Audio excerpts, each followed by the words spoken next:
Puji Tuhan, saya sampaikan selamat pagi dan salam sejahtera di dalam Tuhan kita Yesus Kristus. Haleluya. Senantiasa kita bersyukur kepada Tuhan sebab Dia sudah menyelamatkan jiwa kita. Dan selama kita hidup di atas muka bumi ini, Dia menggembalakan kita. Dan mari kita sungguh percaya, di dalam penggembalaan gembala yang baik itu, kita tidak akan pernah kekurangan sesuatu yang baik.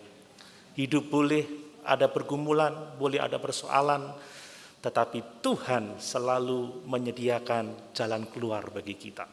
Dia Allah yang setia, Dia akan selalu ada bersama-sama dengan kita. Mari pada kesempatan pagi ini kita membaca firman Tuhan di dalam surat 1 Tesalonika pasal 1. Kita akan membaca ayat 5 sampai ayat yang ke-8. 1 Tesalonika 1 ayat 5 sampai ayat yang ke-8. Saya membaca untuk kita sekalian. Demikian firman Tuhan. Sebab Injil yang kami beritakan bukan disampaikan kepada kamu dengan kata-kata saja, tetapi juga dengan kekuatan oleh Roh Kudus dan dengan suatu kepastian yang kokoh. Memang kamu tahu bagaimana kami bekerja di antara kamu oleh karena kamu. Dan kamu telah menjadi penurut kami dan penurut Tuhan. Dalam penindasan yang berat kamu telah menerima firman itu dengan sukacita yang dikerjakan oleh Roh Kudus. Sehingga kamu telah menjadi teladan untuk semua orang percaya di wilayah Makedonia dan Akhaya. Karena dari antara kamu firman Tuhan bergema, bukan hanya di Makedonia dan Akhaya saja, tetapi di semua tempat telah tersiar kabar tentang imanmu kepada Allah, sehingga kami tidak usah mengatakan apa-apa tentang hal itu. Puji Tuhan, haleluya.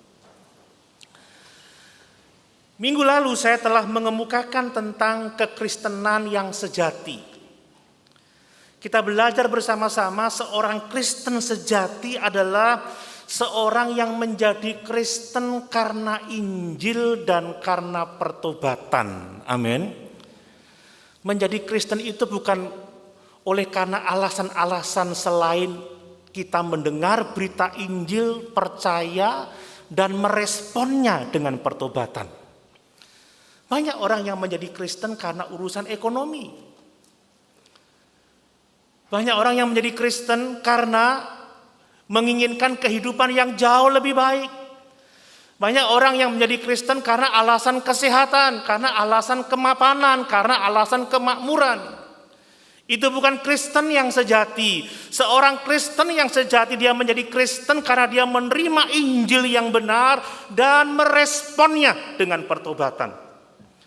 Makanya kenapa minggu yang lalu kita belajar belum tentu seorang yang beragama Kristen itu seorang Kristen tulen. Sebab banyak orang Kristen sekarang yang menjadi Kristen karena dilahirkan di keluarga Kristen, tetapi tidak pernah berjumpa dengan Injil dan merespon Injil dengan pertobatan. Kiranya kita semua adalah Kristen-Kristen tulen. Amin. Kita ada di ruangan ini, kita menjadi Kristen, kita ada di rumah menjadi seorang Kristen karena kita mendengar Injil Yesus Kristus dan kita merespon Injil dengan pertobatan. Nah, pada kesempatan ini saya mau membahas secara lebih spesifik tentang pertobatan. Karena masih ada banyak hal yang belum tercakup dalam apa yang saya kemukakan minggu yang lalu. Jadi saya akan membicara secara khusus tentang pertobatan. Terutama bagaimana sebenarnya kita mengalami pertobatan itu. Ini menjadi penting bagi kita. Bapak Ibu saudara sekalian, kadang-kadang saya bertanya dalam hati saya, apa anak-anak saya ini sungguh-sungguh bertobat gak ya? Benar, ini kadang-kadang menjadi pertanyaan saya. Apakah pengerja-pengerja mahasiswa yang ada di Sekolah Tinggi Alkitab Jember itu benar-benar bertobat gak ya? Kadang saya mau pertanyakan itu. Bahkan saya bertanya, apakah pertobatan saya ini sudah benar atau belum? Itu pertanyaan yang Cukup sering saya tanyakan. Apakah Bapak Ibu pernah mempertanyakan pertobatan Bapak Ibu sendiri? Pernahkah Bapak Ibu duduk dan merenung, apakah aku sungguh-sungguh bertobat gak ya? Pertobatanku sudah benar gak sih? Ini pertanyaan yang sangat penting Bapak Ibu Saudara sekalian. Kenapa pertanyaan tentang pertobatan ini penting? Sebab jawaban dari pertanyaan itu akan menentukan apakah kita akan selamat atau tidak? Apakah kita akan memasuki kehidupan yang kekal atau tidak? Apakah kita akan mewarisi kerajaan surga atau apakah kita akan masuk dalam penghukuman kekal untuk selama-lamanya? Kita tahu bahwa kalau kita sungguh-sungguh bertobat, kita pasti akan mewarisi kerajaan surga. Amin. Tetapi kalau ternyata iman kita, kepercayaan kita tidak menuntun kita kepada pertobatan, maka sesungguhnya iman kita adalah iman yang mati, bukan iman yang menyelamatkan. Kita tidak akan pernah mewarisi kerajaan surga. Justru kalau iman tidak berbuahkan pertobatan, kita akan berhadapan dengan pengadilan Allah. Kita akan dihakimi. Dan tidak ada seorang pun yang dapat benar dengan usahanya sendiri. Ini menjadi sangat penting. Kita mengenal ada pengusaha Kristen ya. Kita mengenal ada petani Kristen, kita mengenal ada pedagang Kristen, ada guru Kristen. Tapi tentunya kita tidak mengenal ada pembohong Kristen. Kira-kira ada penipu Kristen enggak Bapak Ibu Saudara sekalian? Ada penipu Kristen? Enggak ada. Karena bapa dari penipu adalah iblis. Enggak ada pencuri Kristen. Ya. Enggak ada penjahat Kristen. Orang Kristen tidak akan berbohong, orang Kristen tidak akan mencuri lagi, orang Kristen tidak akan berbuat kejahatan lagi. Tetapi seorang Kristen secara natural, secara wajar, dia akan hidup dalam pertobatan, hidup dalam kebenaran, mengasihi Tuhan dan mengasihi sama, membuang segala kejahatan, dan mengenakan Kristus dalam hidupnya. Amin. Makanya Paulus mengatakan, ya bahwa pencuri, pembohong, penipu, pemburit, pemuja berhala tidak akan mewarisi kerajaan sorga. Kita tidak bisa memberitakan Injil tanpa pertobatan. Dan tidak mungkin orang bertobat tanpa pemberitaan Injil. Perlu kita bertanya, sudah benar enggak pertobatan kita ini? Amin. Dan memang pertobatan tidak terjadi satu kali untuk selama-lamanya. Pertobatan itu terus menerus. Tidak ada di antara kita yang sempurna. Setiap firman menyatakan kesalahan kita, kita bertobat. Setiap firman mengungkapkan dosa kita bertobat. Terus bertobat sampai kita bertumbuh ke arah Kristus. Menjadi serupa dengan Kristus. Ya, semua kita punya pengalaman dengan orang-orang yang mengaku Kristen, bahkan mengaku lahir baru. Tetapi imannya tidak menuntun dia pada pertobatan. Dan orang-orang yang seperti itu tidak akan mewarisi kerajaan Allah. Bapak Ibu Saudara sekalian, ayat-ayat yang kita baca ini dalam 1 Tesalonika pasal 1 ayat 5 sampai yang ke-8, kita membaca tentang pertobatan orang-orang di Tesalonika. Ya. Sehingga Paulus dengan yakin dapat mengatakan bahwa mereka adalah orang-orang yang dikasihi Allah, bahwa mereka adalah orang-orang yang telah dipilih untuk diselamatkan. Coba kita baca ayat yang keempat. Dan kami tahu, hai saudara-saudara yang dikasihi Allah, bahwa Ia telah memilih kamu. Bagaimana seorang Paulus bisa mengetahui bahwa orang-orang di Tesalonika adalah orang-orang yang dikasihi Allah dan dipilih untuk diselamatkan? Dari ayat yang ke-5 sampai yang ke-8 yang kita baca tadi, kita tahu bahwa Paulus tahu bahwa orang-orang Tesalonika mengalami kasih Allah dan dipilih untuk diselamatkan karena mereka telah mendengar Injil yang benar. Amin, saudara. Paulus mengatakan, aku memberitakan Injil dalam kuasa Roh Kudus. Aku memberitakan Injil dengan satu kepastian yang kokoh. Jadi jemaat di Tesalonika itu dikasihi Allah dan mereka dipilih untuk diselamatkan karena melalui para rasul mereka menerima Injil yang benar yang diberitakan dengan kuasa Roh Kudus dan yang diberitakan dengan satu kepastian yang kokoh. Bapak Ibu, saya mau mengatakan kalau kita menerima ajaran yang benar, itu artinya kita dikasihi oleh Tuhan. Amin. Loh, amin.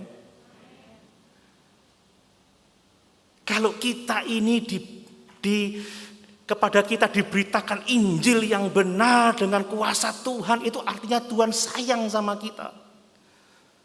Karena firman itu kebenaran, karena firman itu yang menguduskan kita, karena firman yang mengubah hidup kita, yang melahirkan kita kembali, karena firman yang benar yang menuntun kita kepada pertobatan.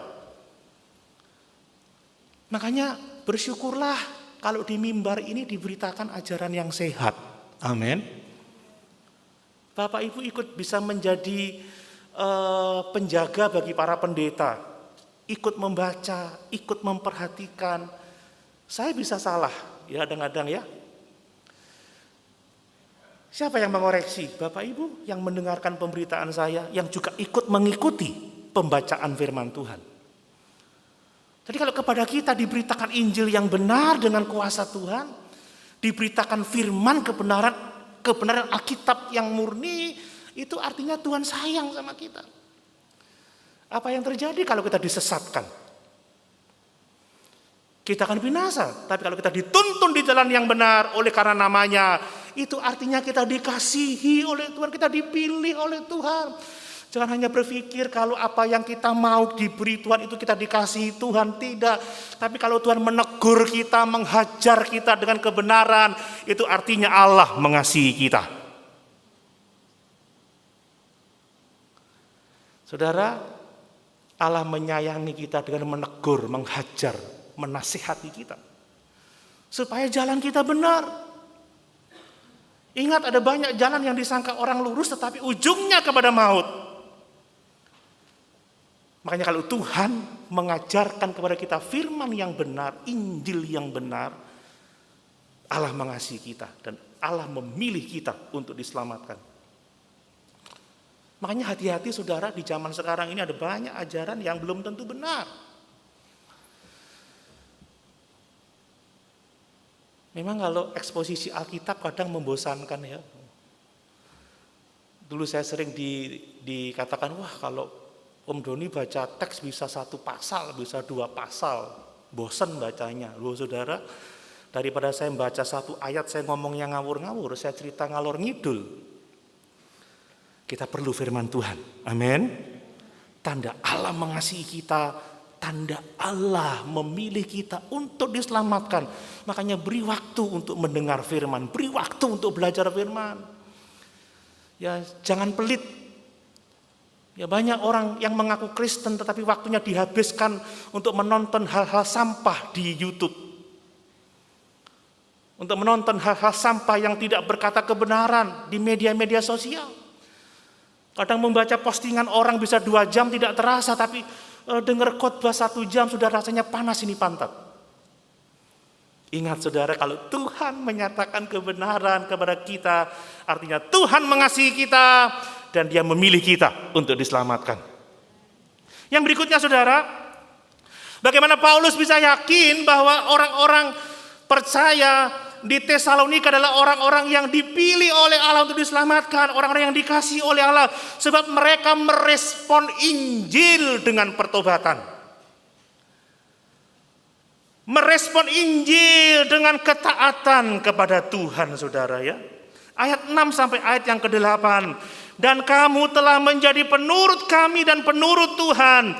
Dalam penindasan yang berat kamu telah menerima firman itu dengan sukacita yang dikerjakan oleh Roh Kudus, dan seterusnya dan seterusnya.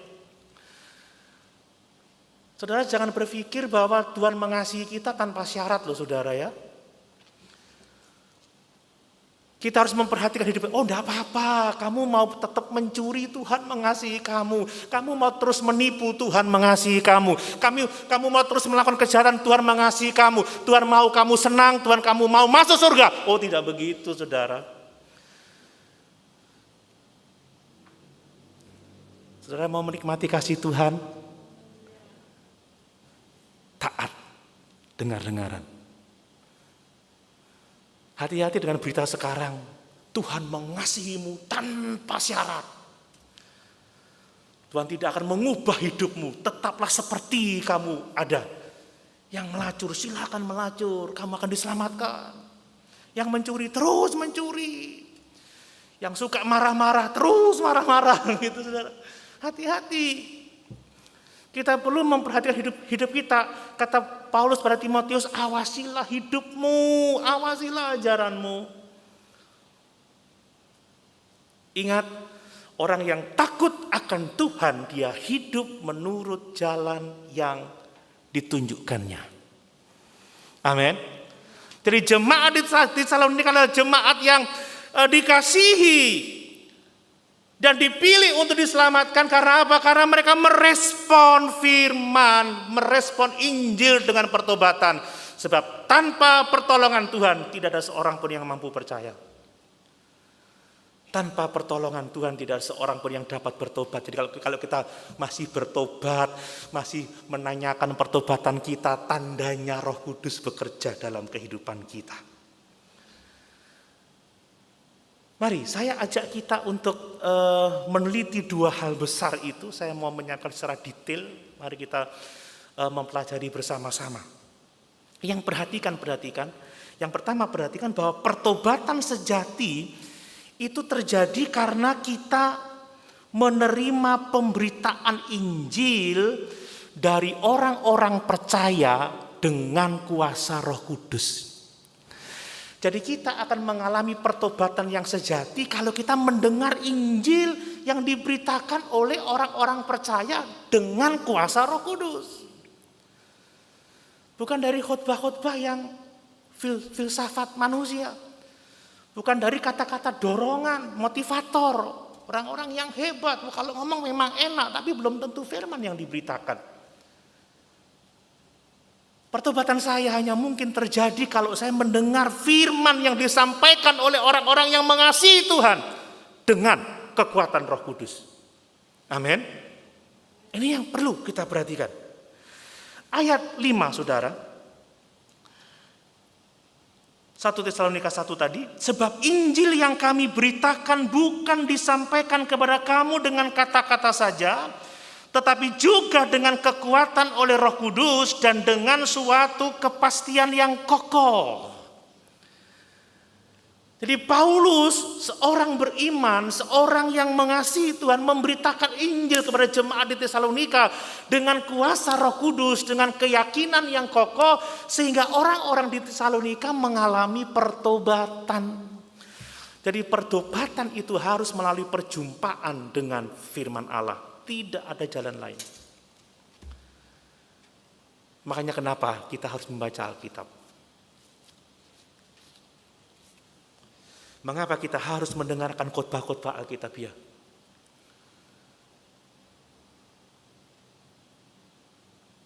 Ini yang menjadi penting, saudara. Ya, jadi pertobatan sejati itu melalui pemberitaan Injil. Menarik sekali kata Paulus, dia mengatakan sebab Injil yang kami beritakan. Paulus menyebut Injilnya sebagai Injil kami, Injil yang kami beritakan. Tapi di bagian yang lain, Paulus berbicara mengenai Injil Allah. Ada banyak ayat-ayat yang mengatakan itu. Injil Allah ini menunjukkan bahwa berita yang dia sampaikan berasal dari Allah. Kemudian di bagian yang lain Paulus mengatakan tentang Injil Kristus, ya, Injil Kristus, karena memang Injil yang diberitakan adalah berbicara tentang Kristus yang telah mati dan bangkit untuk keselamatan orang-orang berdosa. Dan di tempat yang lain, saudara, Paulus menyebut sebagai Injil Yesus Tuhan kita. Coba baca supaya saudara tahu ayat ini. 2 Tesalonika 1 ayat yang ke-8. Ya. Dan mengadakan pembalasan terhadap mereka yang tidak mau mengenal Allah dan tidak mentaati Injil Yesus Tuhan kita.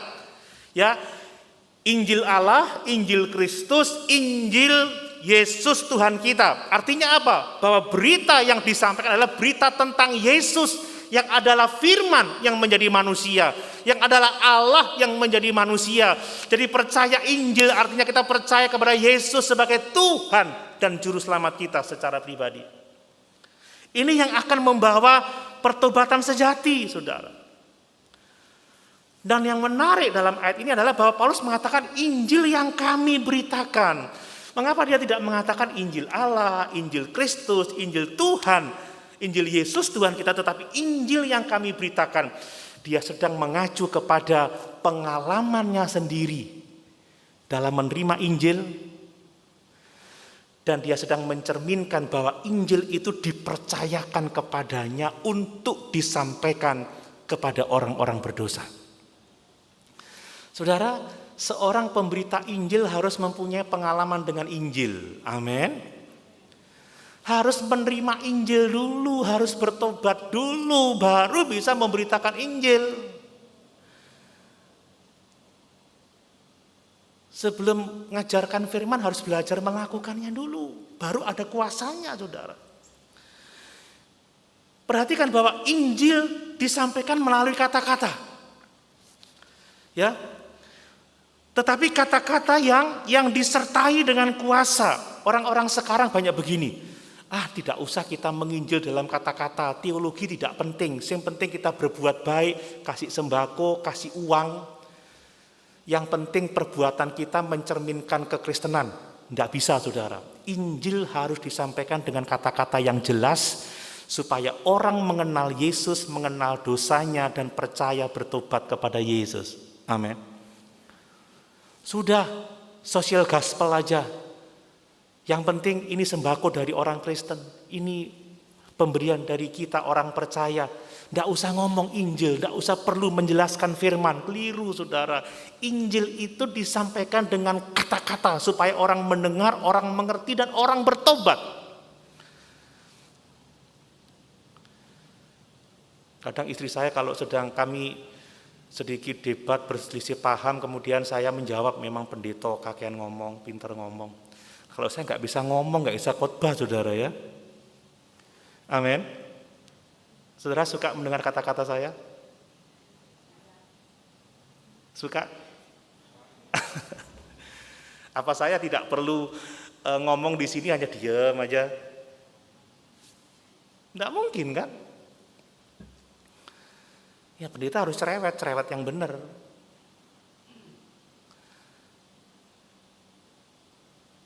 Memberitakan Injil. Paulus selain dia memberitakan Injil dengan kata-kata, maka perkataannya didukung dengan sikapnya yang luar biasa.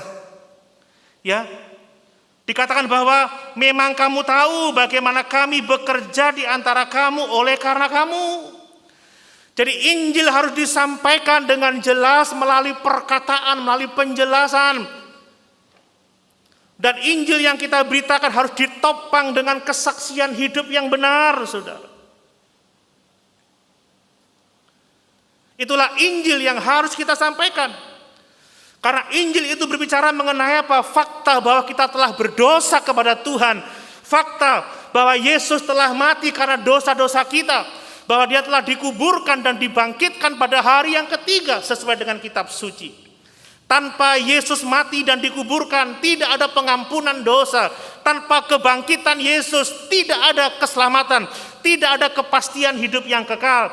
Dan tanpa percaya kepada Injil Yesus Kristus itu, mengakui kita telah berdosa kepada Allah, dan menerima Kristus yang telah mati dan bangkit bagi kita, untuk keselamatan jiwa kita, maka tidak ada seorang pun yang dapat diselamatkan.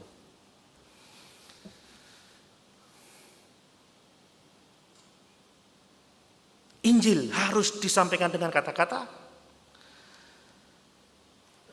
Dan orang-orang yang memberitakan Injil harus mendukung pemberitaannya dengan sikap hidup sesuai dengan apa yang diberitakannya.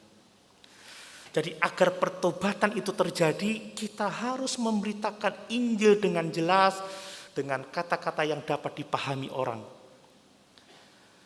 Sehingga orang boleh menerima Yesus dan berbalik kepada Yesus. Amin, saudara. Kemudian pertobatan yang menuntun seseorang, maksud saya pertobatan yang sejati itu terjadi kalau apa, saudara? Kalau Injil itu diberitakan dalam kuasa Roh Kudus. Ya, saya baca lagi ayat yang kelima itu, sebab Injil yang kami beritakan bukan disampaikan kepada kamu dengan kata-kata saja, tetapi juga dengan kekuatan oleh Roh Kudus. Apa maksudnya? Ada orang yang menafsirkan bahwa yang dimaksud Injil disampaikan dengan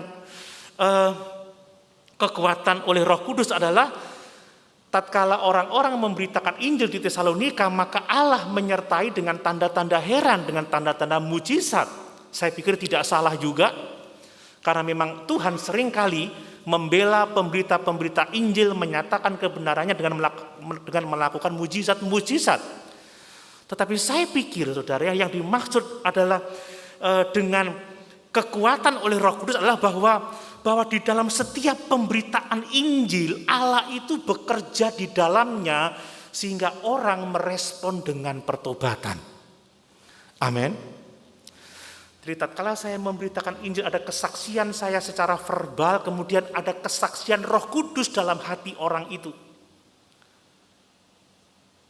Ingat bahwa Injil adalah kekuatan Allah yang menyelamatkan orang berdosa. Jadi sekalipun pada saat ini, saudara, tidak terjadi mujizat-mujizat yang spektakuler, misalkan di gedung gereja ini atau di rumah saudara masing-masing. Tapi ketika saya menyampaikan firman, Roh Kudus bekerja dengan kuat di dalam hati kita untuk menginsafkan kita, untuk menobatkan kita, sehingga kita mengalami pertobatan yang sejati. Jemaat di Tesalonika, ketika Paulus memberitakan Injil, maka Allah bekerja di hati orang-orang itu sehingga mereka percaya dan bertobat. Sebagaimana Tuhan bekerja membuka hati Lydia, pembuat kain di Tiatira itu, membuka hati banyak orang ketika firman diberitakan. Jadi di balik setiap pemberitaan Injil, di balik setiap pemberitaan firman Tuhan seperti sekarang ini, ada kuasa Tuhan yang bekerja di dalam diri kita. Makanya kita tidak boleh main-main saat Injil diberitakan. Amin. Injil itu akan disampaikan dan mengalami sesuatu yang luar biasa, bekerja efektif karena Roh Kudus bekerja, Roh Kudus yang menciptakan. Dia melahirkan kembali orang-orang yang percaya pada pemberitaan Injil Yesus Kristus itu. Makanya mari kita berdoa setiap Injil diberitakan supaya Roh Tuhan bekerja di hati setiap orang percaya, sehingga orang percaya mengerti, menerima, dan bertobat. Amin. Ini penting karena ini menyangkut keselamatan kita, saudara. Nah, kemudian berikutnya, saudara, pertobatan sejati itu terjadi karena apa? Karena para pemberita Injil memiliki keyakinan penuh pada Injil yang diberitakannya. Saudara, kalau saya nggak yakin dengan apa yang saya beritakan, orang nggak akan percaya, kan begitu ya. Kalau saya bilang tentang keselamatan di dalam Yesus, terus orang tanya, Pak Pendeta kalau mati masuk surga enggak? Enggak tahu ya. Insya Allah mudah-mudahan orang enggak mau percaya. Orang saya enggak yakin dengan yang saya beritakan. Kalau orang melihat bukti, melihat perubahan hidup pemberita Injil, melihat iman dalam diri penginjil, maka orang akan dibawa kepada pertobatan sejati. Amin. Ini berbicara mengenai suatu kepastian yang kokoh. Injil diberitakan dengan kepastian yang kokoh. Kepastian dari para pemberita Injil. Bahwa pemberita Injil sudah mengalami Injil. Sudah diselamatkan. Bahwa mereka percaya pada berita Injil. Jemaat di Tesalonika tahu bagaimana Paulus dulunya seorang yang menganiaya jemaat Tuhan. Seorang yang begitu kejam. Seorang yang membunuh orang-orang percaya. Tetapi karena Injil Paulus menyerahkan hidup kepada Tuhan dan melayani Tuhan, bahkan rela menyerahkan nyawanya bagi Tuhan. Ya, kalau pengurus-pengurus gereja nggak komitmen luar biasa pada Injil, nggak melihat kesetiaan kita, bagaimana jemaat yang lain mau setia? Lawang pengurusnya nggak muncul di kebaktian. Kalau ada kedukaan pengurus nggak kelihatan, bagaimana mengharapkan yang lain bisa datang? Amin. Bagaimana pemimpinnya tidak menunjukkan teladan?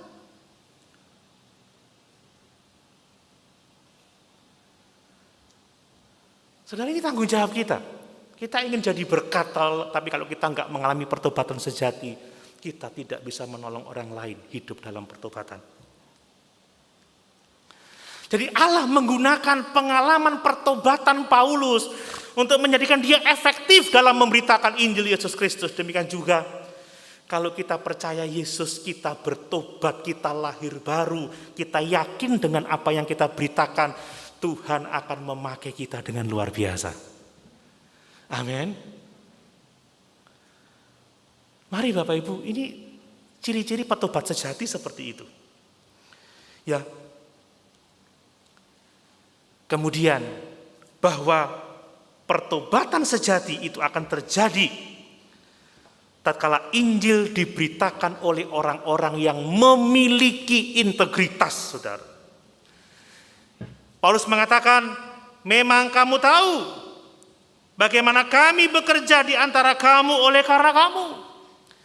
Paulus hidup dengan terbuka.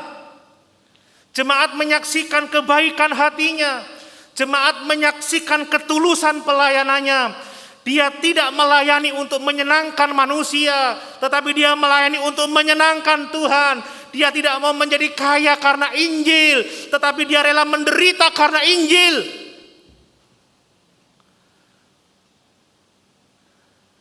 Kita sibuk di gereja bukan mau cari kehormatan dari manusia. Amin, Saudara. Kita di sini mau cari kesenangannya Tuhan. Kita nggak melayani untuk mengambil keuntungan dari pelayanan, tapi kita rela memberi diri supaya kita bisa melayani Tuhan.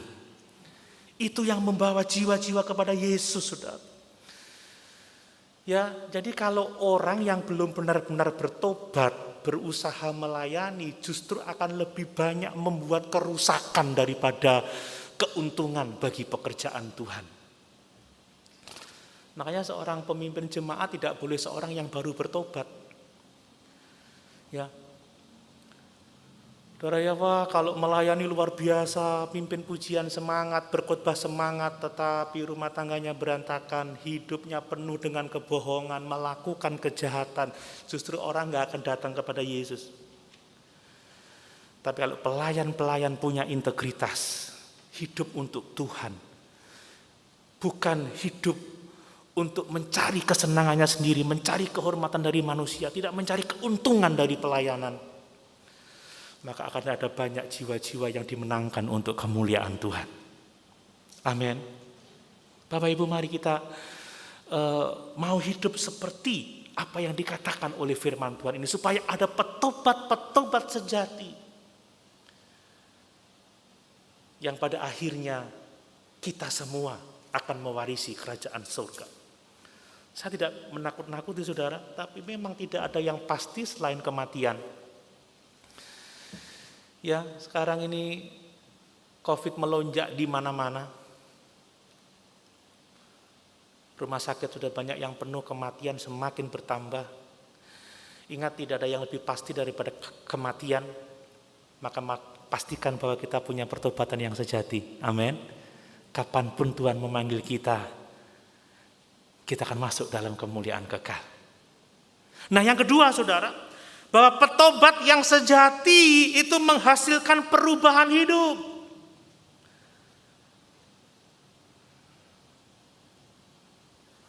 Menjadi penurut-penurut Kristus dan rela memberitakan Injil kepada orang lain. Ini tipe, ciri dari petobat yang sejati. Mari kita baca ayat 6-8 tadi lagi.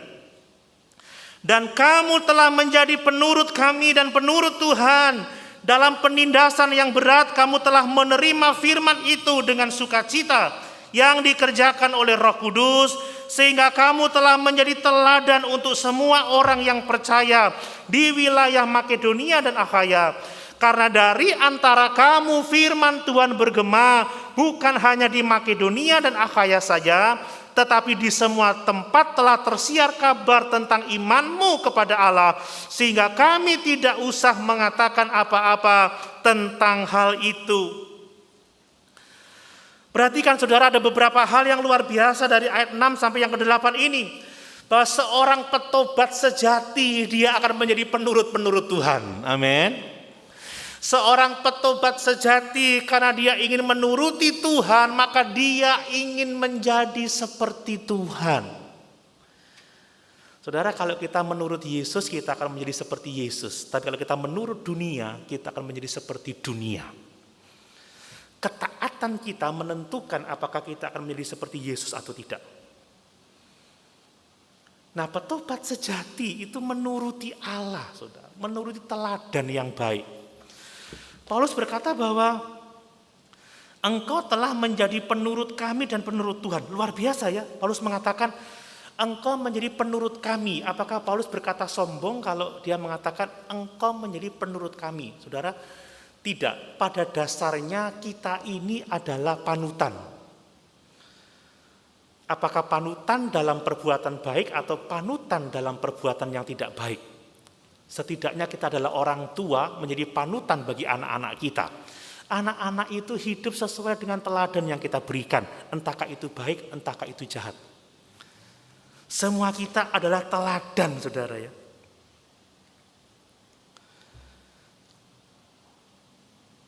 Jadikan diri kita teladan dalam mentaati firman. Amin.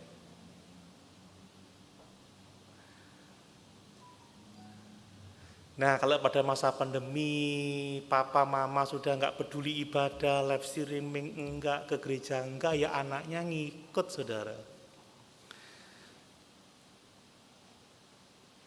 Kalau papa mamanya pemarah, ya anaknya ngikut. Semua kita teladan kok. Semua kita itu akan diikuti oleh orang lain, entahkah itu baik, entahkah itu buruk. Tetapi kita harus menjadi pengikut-pengikut Kristus. Seorang pertobat sejati, dia meneladani Kristus. Ini sesuatu yang sangat penting. Engkau telah menuruti kami, apa maksudnya?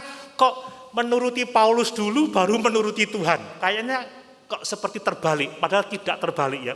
Perhatikan. Dan kamu telah menjadi penurut kami dan penurut Tuhan. Wah, hebat sekali. Menurut Paulus dulu baru menurut Tuhan. Mengapa demikian? Karena memang orang-orang di Tesalonika melihat realitas Injil, melihat petobat-petobat sejati melalui kehidupan Paulus, melalui kehidupan Timotius, melalui kehidupan Silas. Baru selanjutnya mereka dituntun untuk mengikuti Tuhan, kebenaran firman yang semakin dalam, dan semakin dalam lagi. Dan yang sungguh luar biasa, para petobat sejati itu menyambut firman dengan sukacita yang dikerjakan oleh Roh Kudus, sekalipun mereka menderita aniaya karena firman itu. Ya, sukacita orang Kristen seharusnya tidak datang dari harta benda, dari kekayaan atau keadaan yang aman, nyaman, sehat. Tidak, sukacita orang Kristen berasal dari pekerjaan Roh Kudus. Amin. Ingat, Galatia 5 ayat 22, tetapi buah roh adalah kasih, sukacita. Sekalipun keadaan susah, lagi sakit ya, mungkin dompet tipis, yang begitu saudara ya. Tagihan masih banyak, tapi sukacita Roh Kudus limpah dalam kehidupan orang yang percaya kepada Tuhan.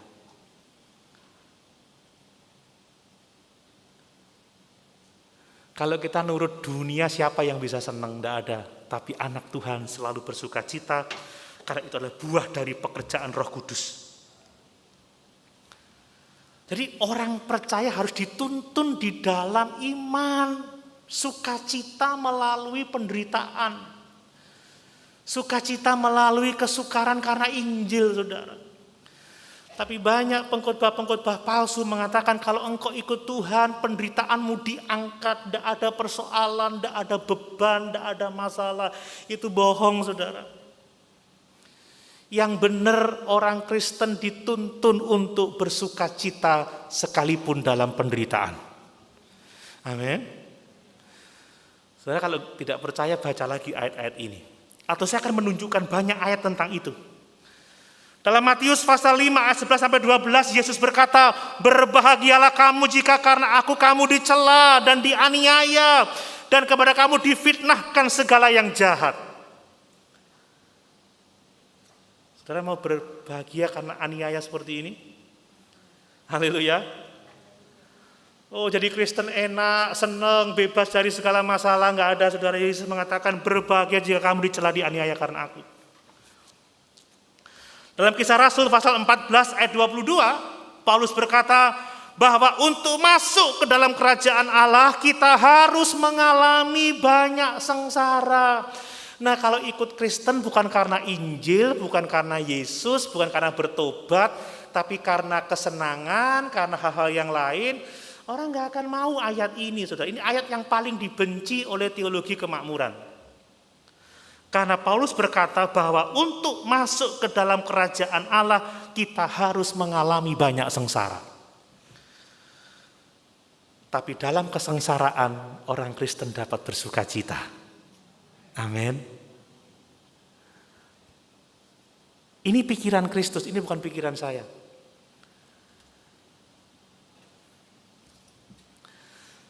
Ya, dalam Roma 5 ayat 3 sampai 5. Ya, Roma 5 ayat 3 sampai 5. Paulus berkata demikian, dan bukan hanya itu saja. Kita malah bermegah juga dalam kesengsaraan kita. Karena kita tahu bahwa kesengsaraan itu menimbulkan ketekunan. Dan ketekunan menimbulkan tahan uji, dan tahan uji menimbulkan pengharapan. Dan pengharapan tidak mengecewakan, karena kasih Allah telah dicurahkan di dalam hati kita oleh Roh Kudus yang telah dikaruniakan kepada kita. Jadi bermegah dalam kesengsaraan, bermegah dalam penderitaan. Saudara, susah dikit sudah merengek kemana-mana. Kata Paulus, ya aku bersuka cita karena dalam tubuhku terdapat banyak parut-parut Yesus. Amin. Aku mau bersekutu dalam penderitaannya, supaya aku juga mengambil persekutuan dalam kebangkitannya. Ya toh, banyak orang yang mengaku Kristen pelayanan susah sedikit ya, merasa tidak diperhatikan, merasa ada yang mengkritik, udah lari saudara. Gak enak, sorong layani di eklesia. Aturannya terlalu ketat. Lah, cuma menderita aturan, cuma disemprot sama disinfektan aja sudah ngeluh. Harus tes suhu, harus cuci tangan. Bagi orang itu ada yang senang, tapi ada juga yang nggak senang. Menderita sekali mau ke gereja susah, harus pakai masker, nggak boleh masker kain, harus masker medis. Sudah ke gereja berbahaya, masih biayanya mahal lagi. Saya ini napasnya agak sesek karena khotbah pakai masker itu waduh melelahkan. Tapi ya ini menimbulkan ketekunan, amin saudara.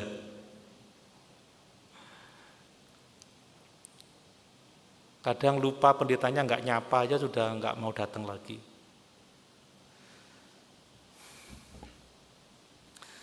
Yakobus 1 ya, perhatikan ayat 2 sampai 4. Saudara-saudaraku, anggaplah sebagai suatu kebahagiaan apabila kamu jatuh ke dalam berbagai-bagai pencobaan. Lu suruh bahagia kalau jatuh dalam berbagai pencobaan. Sebab kamu tahu bahwa ujian terhadap imanmu itu menghasilkan ketekunan. Dan biarkanlah ketekunan itu memperoleh buah yang matang supaya kamu menjadi sempurna dan utuh dan tidak kekurangan sesuatu apapun. Orang yang bertobat sungguh-sungguh karena Injil, dia akan dituntun untuk dapat melalui berbagai macam penderitaan dengan sukacita. Karena Tuhan punya rencana yang indah dalam setiap penderitaan kita. Amin.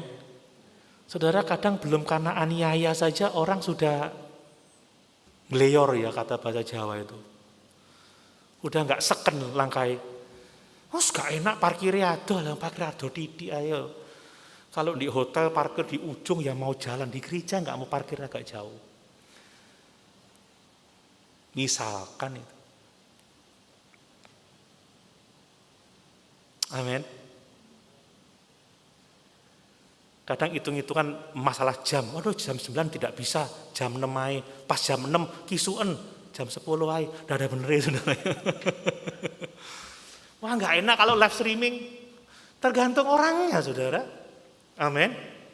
Saya ngajarnya online terus, saya belajarnya online terus. Ikut seminar online ya bisa itu. Dapat sertifikat cukup banyak. Mau nggak kita menderita? Lihat kata Petrus dalam 1 Petrus 4 ayat 12-13. Saudara-saudara yang kekasih, janganlah kamu heran akan nyala api siksaan yang datang kepadamu sebagai ujian, seolah-olah ada sesuatu yang luar biasa terjadi atas kamu. Sebaliknya bersukacitalah sesuai dengan bagian yang kamu dapat dalam penderitaan Kristus, supaya kamu juga boleh bergembira dan bersukacita pada waktu Ia menyatakan kemuliaannya. Amin. Petobat sejati, dia dapat bersukacita dalam penderitaan. Dan yang berikutnya, saudara, petobat sejati itu jadi teladan bagi orang lain. Kalau orang yang nggak bertobat nggak bisa jadi teladan. Coba lihat lagi ayat yang ke-7. Sehingga kamu telah menjadi teladan untuk semua orang yang percaya di wilayah Makedonia dan Akhaya. Jemaat di Tesalonika, mereka menjadi teladan karena mereka bertobat. Dan itulah sebabnya Paulus mengatakan, aku tahu bahwa kamu dikasihi Allah dan Allah telah memilih kamu untuk keselamatan. Saudara, kita harus jadi teladan. Dan itu hanya bisa terjadi kalau kita benar-benar bertobat. Dan yang terakhir, saudara, seorang petobat sejati, dia memberitakan Injil. Saya baca ayat yang ke-8. Karena dari antara kamu firman Tuhan bergema bukan hanya di Makedonia dan Akhaya saja, tetapi di semua tempat telah tersiar kabar tentang imanmu kepada Allah, sehingga kami tidak usah mengatakan apa-apa tentang hal itu. Amin. Firman Tuhan bicara tentang Injil, dan orang yang diselamatkan itu memberitakan Injil, memberitakan firman.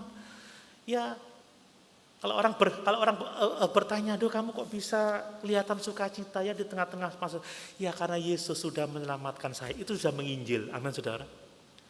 Karena Yesus juru selamat saya. Karena Dia telah menebus saya dari dosa-dosa saya.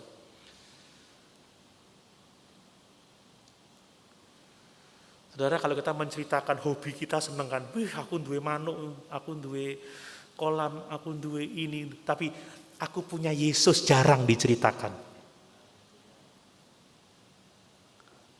Wah, aku punya ini, punya itu, tapi aku punya Yesus jarang diberitakan.